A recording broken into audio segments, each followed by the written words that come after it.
Hi friends, ನಮಸ್ಕಾರ. Welcome back to my new video. So ಇವತ್ತಿನ ವಿಡಿಯೋದಲ್ಲಿ ನಾನು ನಿಮಗೆ ಯುವಾನಿಧಿ ರಿಲೇಟೆಡ್ ಒಂದಿಷ್ಟು ಕ್ಲಾರಿಟಿನ ಕೊಡಬೇಕು. ಬಿಕಾಸ್ ಸಾಕಷ್ಟು ಜನರು ಕಾಮೆಂಟ್ಸ್ ಮಾಡ್ತಾ ಇದ್ರಿ, ಅಕ್ಕ ಅಮೌಂಟ್ ಯಾವಾಗ ಬರುತ್ತೆ ಆ್ಯಂಡ್ ಬೇರೆ ಯಾವುದೋ ಒಂದು ವಿಡಿಯೋ ಅಪ್ಲೋಡ್ ಮಾಡಿದ್ರು ಕೂಡ ನಾವು ಯುವಾನಿಧಿಗೋಸ್ಕರ ಕಾಯ್ತಾ ಇದ್ವಿ, ಯುವಾನಿಧಿದು ವಿಡಿಯೋ ಹಾಕಿ ಅಂತ ಹೇಳ್ತಾ ಇದ್ರಿ. ಸೊ ಅದಕ್ಕಾಗಿ ಈ ಒಂದು ವಿಡಿಯೋನ ಮಾಡ್ತಾ ಇರೋದು. ಬಿಕಾಸ್ ನಾನು ವಿಡಿಯೋ ಹಾಕಿ ತಿಳಿಸಿದಾಗ ನಿಮಗೂ ಕೂಡ ಸ್ವಲ್ಪ ಇದು ಆಗುತ್ತೆ, ಸೊ ಯಾವಾಗ ಬರುತ್ತೆ ಅಂತ ಹೇಳಿ. ಸೊ ನ್ಯೂಸ್ ಅವರು ಒಂಥರ ಹೇಳ್ತಾರೆ, ಮತ್ತು ನಾನು ಡಿಪಾರ್ಟ್ಮೆಂಟ್ಗೆ ಹೋಗಿನೇ ವಿಸಿಟ್ ಮಾಡಿ ಯುವಾನಿಧಿ ಬಗ್ಗೆ ಕೇಳಿದಾಗ ಅವ್ರೇನು ಹೇಳಿದ್ದಾರೆ ಅಂತ ಕೂಡ ನಾನು ನಿಮಗೆ ಈ ವಿಡಿಯೋದಲ್ಲಿ ಶೇರ್ ಮಾಡ್ತೀನಿ. ಬಿಕಾಸ್ ನಾನು ನಿಮಗೆ ಹೇಳಿದಾಗ ನನಗೆ ಆ್ಯಕ್ಚುಲಿ ಕಸ್ಟಮರ್ ಕೇರ್ ನಂಬರ್ ಗೊತ್ತು, ಬಟ್ ಅವರು ಇವಾಗ ಸದ್ಯಕ್ಕೆ ರಿಸೀವ್ ಮಾಡ್ತಾ ಇಲ್ಲ. ನೀವು ಕೂಡ ಟ್ರೈ ಮಾಡಿ, ನಿಮಗೂ ರಿಸೀವ್ ಮಾಡ್ತಾ ಇಲ್ಲ ಅಂತ ಅಂದ್ಕೊಂಡಿದ್ದೀನಿ. ಬಿಕಾಸ್ ಇವಾಗ ಡಿಪಾರ್ಟ್ಮೆಂಟ್ ಅವ್ರಿಗೆ ತುಂಬಾ ಕಾಲ್ಸ್ ಬರುತ್ತೆ ಅಫ್ಕೋರ್ಸ್. ಬಿಕಾಸ್ ಅಮೌಂಟೇ ರಿಲೀಸ್ ಆಗ್ತಾ ಇಲ್ಲ ಅಂತಂದರೆ ಸಾಕಷ್ಟು ಜನರು ಕಾಲ್ ಮಾಡ್ತೀವಿ. ಸೊ ಇದೆಲ್ಲ ಬೇಡ ಅಂತ ಹೇಳಿಬಿಟ್ಟು ಅವರು ಕಾಲೇ ರಿಸೀವ್ ಮಾಡ್ತಾ ಇಲ್ಲ. ಬಿಕಾಸ್ ಏನು ಆನ್ಸರ್ ಕೊಡಬೇಕು ಅಂತ ಅವ್ರಿಗೆ ಗೊತ್ತಿಲ್ಲ, ಹೌದಲ್ವಾ? ಸೊ ಅದಕ್ಕಾಗಿ ನಾನು ಹೇಳಿದೆ ಮೊದಲೇ, ನಮ್ಮ ಪಕ್ಕದಲ್ಲಿ ಅಂದರೆ ನಮ್ಮ ಏರಿಯಾದಲ್ಲೇ ಈ ಒಂದು ಯುವಾನಿಧಿ ಡಿಪಾರ್ಟ್ಮೆಂಟ್ ಆಫೀಸ್ ಇರೋದ್ರಿಂದ ಅವರು ರಿಸೀವ್ ಮಾಡಲಿಲ್ಲ ಅಂತಂದರೂ ಕೂಡ ನಾನು ಹೋಗಿ ವಿಸಿಟ್ ಮಾಡಿ ನಿಮ್ಮ ಒಂದು ಡೌಟ್ಸ್ಗೆ ಸೊಲ್ಯೂಷನ್ ಕೊಡ್ತೀನಿ ಅಂತ ಹೇಳಿದೆ. ಸೊ ಏನು ಹೇಳಿದ್ದಾರೆ, ನ್ಯೂಸಲ್ಲಿ ಏನು ಹೇಳಿದ್ದಾರೆ ಅಂತ ಈ ವಿಡಿಯೋದಲ್ಲಿ ನೋಡೋಣ. ಹಾಗೆ ಸಾಕಷ್ಟು ಜನರು ಕಾಮೆಂಟ್ಸ್ ಮಾಡ್ತಾ ಇದ್ರಿ, ಲೈಕ್ ನಮ್ಮ ಸ್ಟೇಟಸ್ ಬಂದುಬಿಟ್ಟು ಪೆಂಡಿಂಗ್ ಅಂತ ಇದೆ, ಆ್ಯಂಡ್ ಇನ್ನೊಂದು ಸ್ಟೇಟಸ್ ಬಂದುಬಿಟ್ಟು DDPI ಅಪ್ರೂವ್ಡ್ ಅಂತ ಇದೆ. ಈ ಥರ ಇದ್ದರೆ ಏನಾಗುತ್ತೆ, ಏನು ಅರ್ಥ ಅಂತ ಕೇಳ್ತಾ ಇದ್ರಿ. ಸೊ ಅದು ಕೂಡ ಹೇಳ್ಕೊಡ್ತೀನಿ. ಆ್ಯಂಡ್ ಇನ್ನೊಂದು ಇಂಪಾರ್ಟೆಂಟ್ ಥಿಂಗ್ ಏನಪ್ಪ ಅಂದರೆ, ಇವತ್ತು ಏಪ್ರಿಲ್ 22 ಅಲ್ವಾ? ಸೊ ಇನ್ನೂ ಒಂದು 3 ಡೇಸ್ ಅಷ್ಟೇ ಉಳಿದಿದೆ. ಸೊ 3 ಡೇಸ್ ಒಳಗಡೆ ಅಂದರೆ 25th ಒಳಗಡೆನೇ ನೀವು ಏಪ್ರಿಲ್ ತಿಂಗಳದ್ದು ಸೆಲ್ಫ್ ಡಿಕ್ಲರೇಷನ್ ಹಾಕಿ. ಸೊ ನೀವೇನಾದರೂ ಹಾಕಲಿಲ್ಲ ಅಂತಂದರೆ ನಿಮಗೆ ಏಪ್ರಿಲ್ ತಿಂಗಳದ್ದು ಅಮೌಂಟ್ ಕೂಡ ಬರೋದಿಲ್ಲ. ಹಾಗೆ ನೀವು ಮೇ ಅಲ್ಲಿನೇ ಹಾಕಬೇಕಾಗತ್ತೆ. ಸೊ ಮೇ ಅಲ್ಲಿ ಸೆಲ್ಫ್ ಡಿಕ್ಲರೇಷನ್ ಹಾಕಿದ್ರಿ ಅಂತಂದರೆ ಏಪ್ರಿಲ್ ತಿಂಗಳದ್ದು ಬರೋದಿಲ್ಲ. ಅಂದರೆ ಏಪ್ರಿಲ್ 25th ಒಳಗಡೆನೇ ನೀವು ಹಾಕಿದರೆ ಏಪ್ರಿಲ್ ಮಂತ್ ಹಣ ನೀವು ರಿಸೀವ್ ಮಾಡ್ಕೊಳ್ತೀರಾ, ಓಕೆನಾ? ಸೊ ಇವಾಗ ಬನ್ನಿ, ಈ ಪೆಂಡಿಂಗ್ ಅಮೌಂಟ್ ಬಗ್ಗೆ ಏನು ಅಂತ ಹೇಳ್ಕೊಡ್ತೀನಿ. ಸೊ ನಾನು ಲಾಸ್ಟ್ ವಿಡಿಯೋದಲ್ಲಿ ನಿಮಗೆ ಹೇಳಿದ್ದೆ, ಅಗೇನ್ ಎಷ್ಟು ದಿವಸ ಆಯಿತು, ಒಂದು 3 ಡೇಸ್ ಬ್ಯಾಕ್ ಹೇಳಿದ್ದೆ. ಸೊ ಆವಾಗ ಡಿಪಾರ್ಟ್ಮೆಂಟ್ ಅವರು ಅಫ್ಕೋರ್ಸ್ ಕಾಲ್ ರಿಸೀವ್ ಮಾಡಿಬಿಟ್ಟು ಹೇಳಿದರು, ಏಪ್ರಿಲ್ ತಿಂಗಳು ಅಂದರೆ ಈ ತಿಂಗಳು ಎಂಡಿಂಗಲ್ಲಿ ನಾವು ಅಮೌಂಟ್ನ ಬಿಡುಗಡೆ ಮಾಡ್ತೀವಿ ಅಂತ ಹೇಳಿದರು, ಓಕೆನಾ? ಸೊ ಅದು ಕೂಡ 100% ಇರಲಿಲ್ಲ, ಜಸ್ಟ್ ಆ ಥರ ಹೇಳಿದರು ಅವರು. ಮಾಡ್ತೀವಿ ಅಂತ 100% ಮಾಡ್ತೀವಿ ಅಂತ ಹೇಳಿರಲಿಲ್ಲ. ಬಟ್ ಓಕೆ, ಡಿಪಾರ್ಟ್ಮೆಂಟ್ ಅವರು ಎಷ್ಟು ಹೇಳ್ತಿದ್ದಾರೆ ಅಂತಂದರೆ ಈ ವಾರ ಇಲ್ಲ ಅಂತಂದ್ರೂ ಕೂಡ ಇವಾಗ ಈ ವಾರ ಬರುತ್ತೆ ಅಂತಂದರೆ ಒಂದು ಸ್ವಲ್ಪ ಡೇಸ್ ಎಕ್ಸ್ಟ್ರಾ ತೊಗೊಂಡಿದ್ರು ಪರವಾಗಿಲ್ಲ, ಬರುತ್ತೆ ಅಂತ ನಮಗೆ ಕನ್ಫರ್ಮೇಷನ್ ಇರುತ್ತೆ, ಓಕೆನಾ? ನಿನ್ನೆ ನೀವು ನ್ಯೂಸ್ ನೋಡಿರ್ಬೋದು, ಕನ್ನಡ ನ್ಯೂಸ್ ಚಾನಲ್.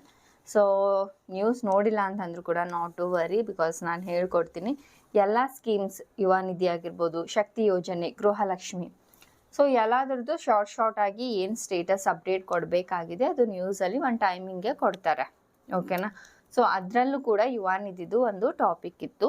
ಸೊ ಅವರು ಹೇಳಿದರು, ಇವಾಗ ಡಿಪಾರ್ಟ್ಮೆಂಟ್ ಅವ್ರು ಏನು ಹೇಳಿದರು, ಈ ವಾರ ಅಂತ ಹೇಳಿದರು. ಬಟ್ ನ್ಯೂಸ್ ಚಾನಲ್ ಅವರು ಏನು ಹೇಳ್ತಾ ಇದ್ದಾರೆ, ಇದೇ ಥರ ಇವಾಗ ಒಮ್ಮೆ ಎಷ್ಟು ನೋಡಿ ಡಿಸೆಂಬರಿಂದ ಅಮೌಂಟೇ ಬರ್ತಾ ಇಲ್ಲ. ತುಂಬ ಜನರು ಸ್ಟೂಡೆಂಟ್ಸ್ ಏನು ಮಾಡಬೇಕು, ಯಾಕೆ ಬರ್ತಾ ಇಲ್ಲ ಅಂತ ಕ್ವಶನ್ ಮಾಡಿದಾಗ ಆವಾಗ ಯುವಾನಿಧಿ ಅಪ್ಡೇಟ್ ಹೇಳಿರೋದಿಲ್ಲ. ಅಂತಂದರೆ ನ್ಯೂಸಲ್ಲಂತೂ ಯುವಾನಿಧಿ ಅಪ್ಡೇಟ್ ನಿಮಗೆ ಸಿಗೋದೇ ಇಲ್ಲ ಗೈಸ್, ಒಂಚೂರು ಸಿಗೋದಿಲ್ಲ. ಇನ್ನೂ ಸ್ವಲ್ಪ ಶಕ್ತಿ, ಗೃಹಲಕ್ಷ್ಮಿದು ಸಿಗ್ಬೋದು, ಆದರೆ ಯುವಾನಿಧಿದು ನಿಮಗೆ ನೋಡಲಿಕ್ಕೆ ಸಿಗೋದಿಲ್ಲ. ಬಟ್ ಏನೋ ನಿನ್ನೆ ಸ್ವಲ್ಪ ಹೇಳಿದರು, ಈ ಯುವಾನಿಧಿ ಏನು ಪೆಂಡಿಂಗ್ ಅಮೌಂಟ್ ಇದೆ ಅಲ್ವಾ, ಅದು ನಿಮಗೆ ನೆಕ್ಸ್ಟ್ ತಿಂಗಳು ಅಂದರೆ ಇವಾಗ ಏಪ್ರಿಲ್ ಅಲ್ವಾ, ಮೇ ತಿಂಗಳಲ್ಲಿ ಫಸ್ಟ್ ವೀಕ್ ಬಿಡುಗಡೆ ಮಾಡ್ತಾರೆ ಅಂತ ಹೇಳ್ತಾ ಇದ್ರು. ನ್ಯೂಸಲ್ಲಿ ಈ ಥರ ಹೇಳಿದ್ದಾರೆ. ಆ್ಯಂಡ್ ಅದು ಕೂಡ ಎಲ್ಲ ಪೆಂಡಿಂಗ್ ಅಮೌಂಟ್ ರಿಲೀಸ್ ಮಾಡ್ತೀವಿ ಅಂತ ಹೇಳಿಲ್ಲ, ಜಸ್ಟ್ ಡಿಸೆಂಬರ್, ಜನವರಿ, ಫೆಬ್ರವರಿ ಅಂತ ಹೇಳಿದ್ದಾರೆ ಅಷ್ಟೇ, ಓಕೆನಾ? ಸೊ ನೋಡಬೇಕು ಇವಾಗ ಯಾವಾಗ ಬಿಡುಗಡೆ ಮಾಡ್ತಾರೆ, ಅದು ಸೆಕೆಂಡ್ ಇನ್ನೊಂದು ಪ್ರಶ್ನೆ, ಓಕೆನಾ? ಬಟ್ ಇವಾಗ ಯುವಾನಿಧಿಗೆ ಕಾಲ್ ಮಾಡಿ ಕೇಳಿದ್ರು ಕೂಡ ಅವರು ರಿಸೀವ್ ಮಾಡ್ತಾ ಇಲ್ಲ. ಸೊ ನಾನೇ ಡಿಪಾರ್ಟ್ಮೆಂಟ್ಗೆ ಹೋಗಿ ವಿಸಿಟ್ ಮಾಡಿದೆ. ಅಲ್ಲಿ ಹೋಗಿ ಕೇಳಿದಾಗ ಅವರು ಕೂಡ ಹೇಳ್ತಾ ಇದ್ದಾರೆ, ನೋಡಿ ಅಮ್ಮ, ನಾವೇನು ಹೇಳೋದು ಯುವಾನಿಧಿದ ಬಗ್ಗೆ, ಸರ್ಕಾರ ನಮಗೆ ದುಡ್ಡೇ ರಿಲೀಸ್ ಮಾಡಿಲ್ಲ ಅಂದರೆ ನಾವೆಲ್ಲಿಂದ ಕೊಡೋಣ ಅಂತ ಹೇಳ್ತಾ ಇದ್ದಾರೆ. ಬಟ್ ಸರ್ ನಾವು ಲಾಸ್ಟ್ ಕಾಲ್ ಮಾಡಿದಾಗ ಈ ಥರ ಏಪ್ರಿಲ್ ಲಾಸ್ಟ್ ವೀಕ್ ಅಂತ ಹೇಳಿದ್ರಿ, ಇವಾಗ ಇನ್ನೇನು ಏಪ್ರಿಲ್ ಬಂತು ಅಂತ ಹೇಳಿದಾಗ ಅಂದರೆ ಕೇಳಿದಾಗ, ಹೌದು ಏಪ್ರಿಲ್ ಲಾಸ್ಟ್ ವೀಕಲ್ಲೂ ಬರ್ಬೋದು, ನಾವೇನೋ ಅಂದರೆ ಲಿಸ್ಟ್ ಏನಿದೆ ಅಲ್ವಾ ಅವರು ಕಳಿಸಿದಾರಂತೆ, ಬಟ್ ಗೌರ್ಮೆಂಟ್ ಕಡೆದು ದುಡ್ಡು ಬಿಡೋದು ಮಾತ್ರ ಉಳಿದಿದೆ. ಸೊ ಅದು ಇವತ್ತು ಬರ್ಬೋದು, ನಾಳೆನೂ ಬರ್ಬೋದು, ಹೇಳೋಕ್ಕಾಗಲ್ಲ. ಅದು ಬಂತು ಅಂತಂದರೆ ಬಟ್ ಅಂತ ನಿಮಗೆ 1-2 ದಿವಸದಲ್ಲಿನೇ ಅಮೌಂಟ್ ರಿಲೀಸ್ ಆಗುತ್ತೆ, ಅಂದರೆ ಕ್ರೆಡಿಟ್ ಆಗುತ್ತೆ. ಸೊ ನೋಡೋಣ, ನಾವಂತೂ ನಮ್ಮ ಕಡೆಯಿಂದ ಲಿಸ್ಟ್ ಕಳಿಸಿದ್ದೀವಿ, ಈ ವಾರದಲ್ಲಿ ಬಂದರೆ ಚೆಂದಿರುತ್ತೆ, ಇಲ್ಲ ಅಂತಂದರೆ ನೆಕ್ಸ್ಟ್ ವೀಕ್ ಅಂತ ಹೇಳಿದ್ದಾರೆ. ಸೊ ಇವಾಗ ಇವರು ಒಂದು ಕ್ಲಾರಿಟಿ ಕರೆಕ್ಟಾಗಿ 100% ಕೊಡ್ತಾ ಇಲ್ಲ, ನ್ಯೂಸ್ ಅವರು ಕೂಡ 100% ಕ್ಲಾರಿಟಿ ಕೊಡ್ತಾ ಇಲ್ಲ. ಸೊ ಆ್ಯಂಡ್ ನಮಗೂ ಕೂಡ ಹೇಳೋಕ್ಕೆ ಕ್ಲಾರಿಟಿ ಇಲ್ಲ ಗೈಸ್. ಸೊ ಅದಕ್ಕಾಗಿ ವೇಟ್ ಮಾಡಲೇಬೇಕು. ಸೊ ವೇಟ್ ಮಾಡಿ, ಈ ಥರ ನ್ಯೂಸಲ್ಲಿ ಮತ್ತು ಡಿಪಾರ್ಟ್ಮೆಂಟ್ ಅವರು ಈ ಥರ ಹೇಳಿದ್ದಾರೆ. ಸೊ ಯಾರಿಗೂ ಕೂಡ 100% ಗೊತ್ತಿಲ್ಲ. ಸೊ ನಾನು ಕೂಡ ನಿಮಗೆ 100% ಇವಾಗೆ ಬರುತ್ತೆ ಅವಾಗೆ ಬರುತ್ತೆ ಅಂತ ಹೇಳೋಕ್ಕೆ ಆಗೋದಿಲ್ಲ. ಐ ಹೋಪ್ ಇದು ಕ್ಲಿಯರ್ ಆಗಿದೆ ಅಂತ ಅಂದ್ಕೊಂಡಿದ್ದೀನಿ. ಆ್ಯಂಡ್ ಇನ್ನೊಂದು ಥಿಂಗ್, DDPI ಪೆಂಡಿಂಗ್ ಇದೆ ನಿಮ್ಮ ಸ್ಟೇಟಸ್ ಅಂತಂದರೆ ನೀವು ಆಫೀಸಲ್ಲಿ ಹೋಗಿ ನಿಮ್ಮ ಡಾಕ್ಯುಮೆಂಟ್ಸ್ ವೆರಿಫಿಕೇಷನ್ ಮಾಡಿಸ್ಬೇಕಾಗತ್ತೆ.